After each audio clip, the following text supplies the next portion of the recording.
Here we go.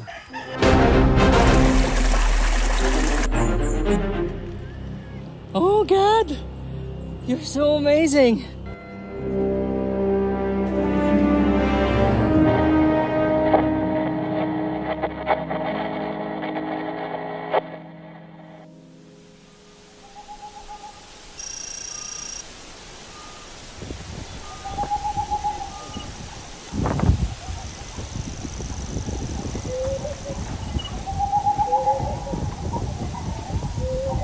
Bago pumatak ng hating gabi, nakahanda na ang lahat para sa pangalawang araw ng akyat.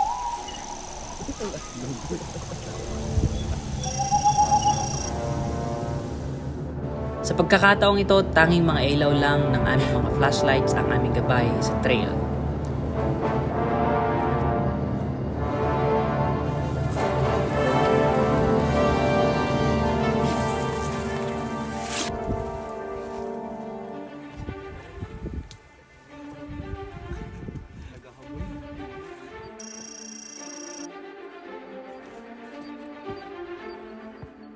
Hindi biro ang mga trails na aming dadaanan sa ganitong oras.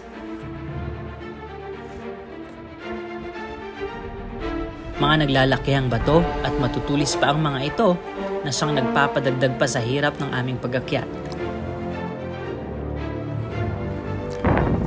Habang papalapit na kami sa pinakatuktok, ramdam na namin ang malakas na bugso ng hangin at unti-unti na rin binabalot ng hamog ang bundok. At pagpatak ng alas 3 ng madaling araw, narating na namin ang summit ng Mount Gitinggiting. After 3 hours trek guys, we already reached the summit.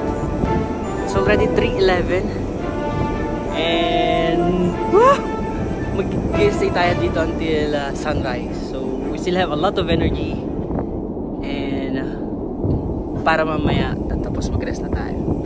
Woohoo! Yes!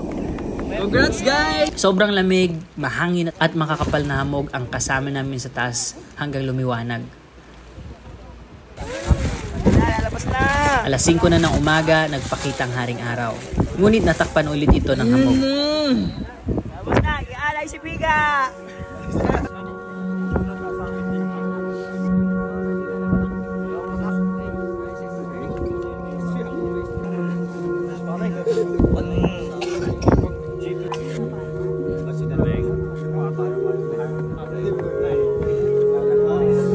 Kalaunan, nagkaroon rin ng konting clearing sa summit at ang aking mga kasama.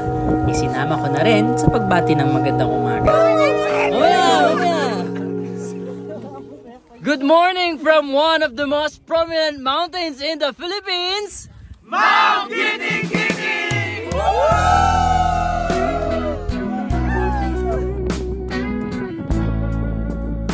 Isang madamdaming pakikipagtagpo sa araw at taimtim na panalangin ng aking ibinahagi sa taas ng Gitinggiting. Halo-halong emosyon, pasasalamat at papuri sa Diyos ang nalalaytay sa oras na yun. Salamat Panginoon, kami ulit ay binati mo sa bundok na ito.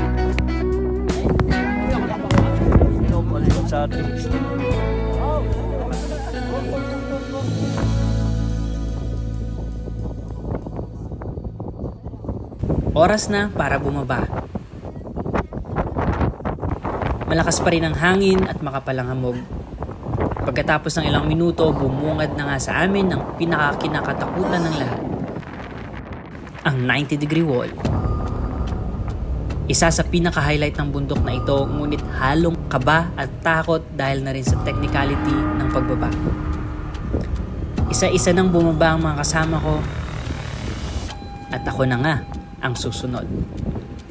Kahit stop mo muna.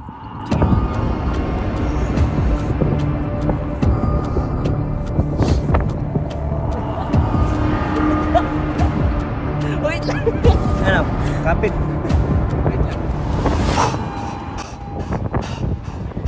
Ma, ano kasi yung ano? Pants. Yung pants ko. Okay, sige, batayan.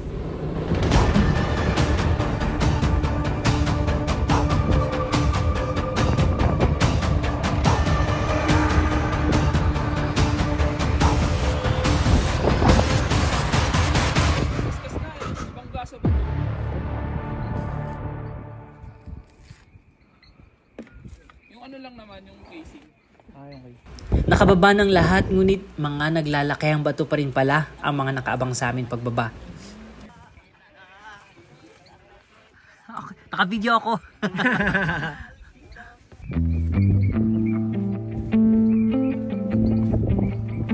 Dahil wala tayong guwantes na dala, napasubo ang ating mga kamay sa mga matutulis na bato ng giting-giting.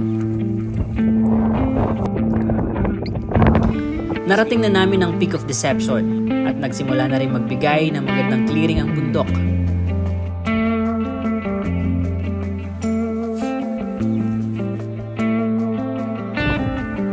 Alas 9 na rin ng umaga nang simulang magpakita ang haring araw. Mula sa kinaroroonan namin, tanaw mo ang kabuuan ng isang bahagi ng isla.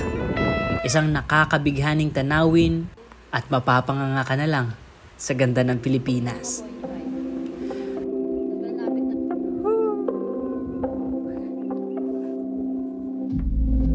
Nauna na ako bumaba mula sa Peak of Deception kasama si Kuya Jerome. Alas 9 pa lang ng umaga, ngunit ramdam na namin ang bagsik ng init ni Haring Araw.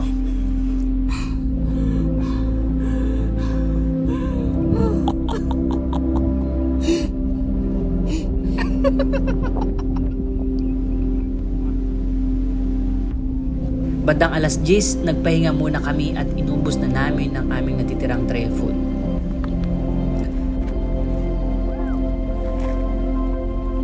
Hi! Nice meeting you, ma'am. Nice meeting you too. Stay strong! Yeah. Stay hard! Kapoy na yun. So, we're near na sa Myers Peak. And this is my view from here.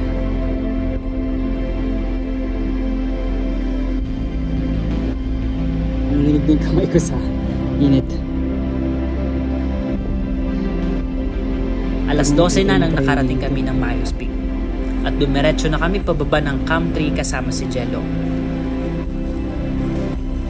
Alas 3 na nang nakarating kami ng Camp 2. At alas 4 naman nang nakababa na kami sa ilog, ang tanging water source mula sa amin. Dito na kami nagpahinga at naligo dahil sino ba naman ang hindi mawiwili sa lamig ng tubig sa sobrang init ng panahon. First floor! First floor!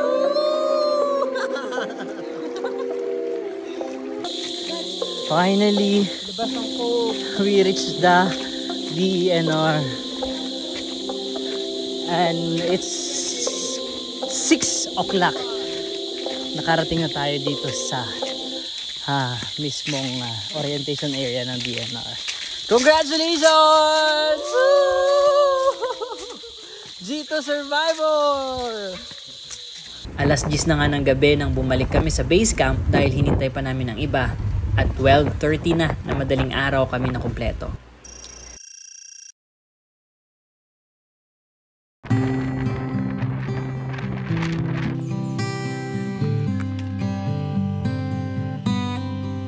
Isang akyat na sumubok sa tatag ng tuhod, lakas ng hingal, tibay sa uhaw at lakas ng loob. Ito ang iniwan sa amin ng bundok ng giting-giting. Sa ilang araw na pagsasama-sama, ang mga bagong kaibigan na ay nakilala, may sariling kwento, karanasan at kanya-kanyang dahilan.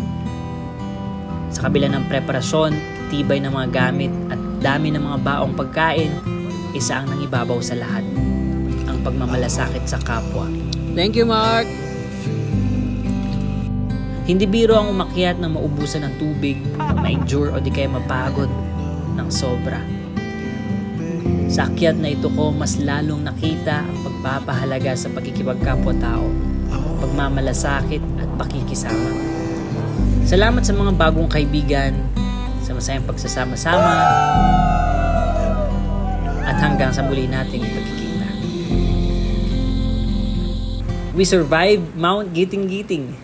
Kaya naman bilang reward, hindi na namin pinalampas ang pagbisita sa isa sa mga sikat na sandbar island dito sa Pilipinas, ang Cresta de Gallo.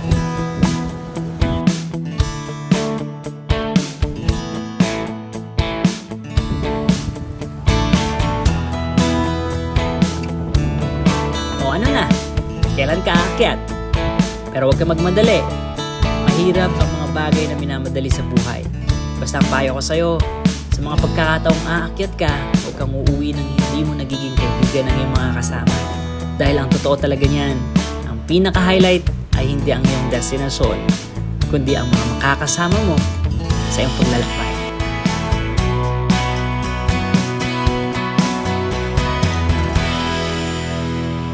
Akyat ka na!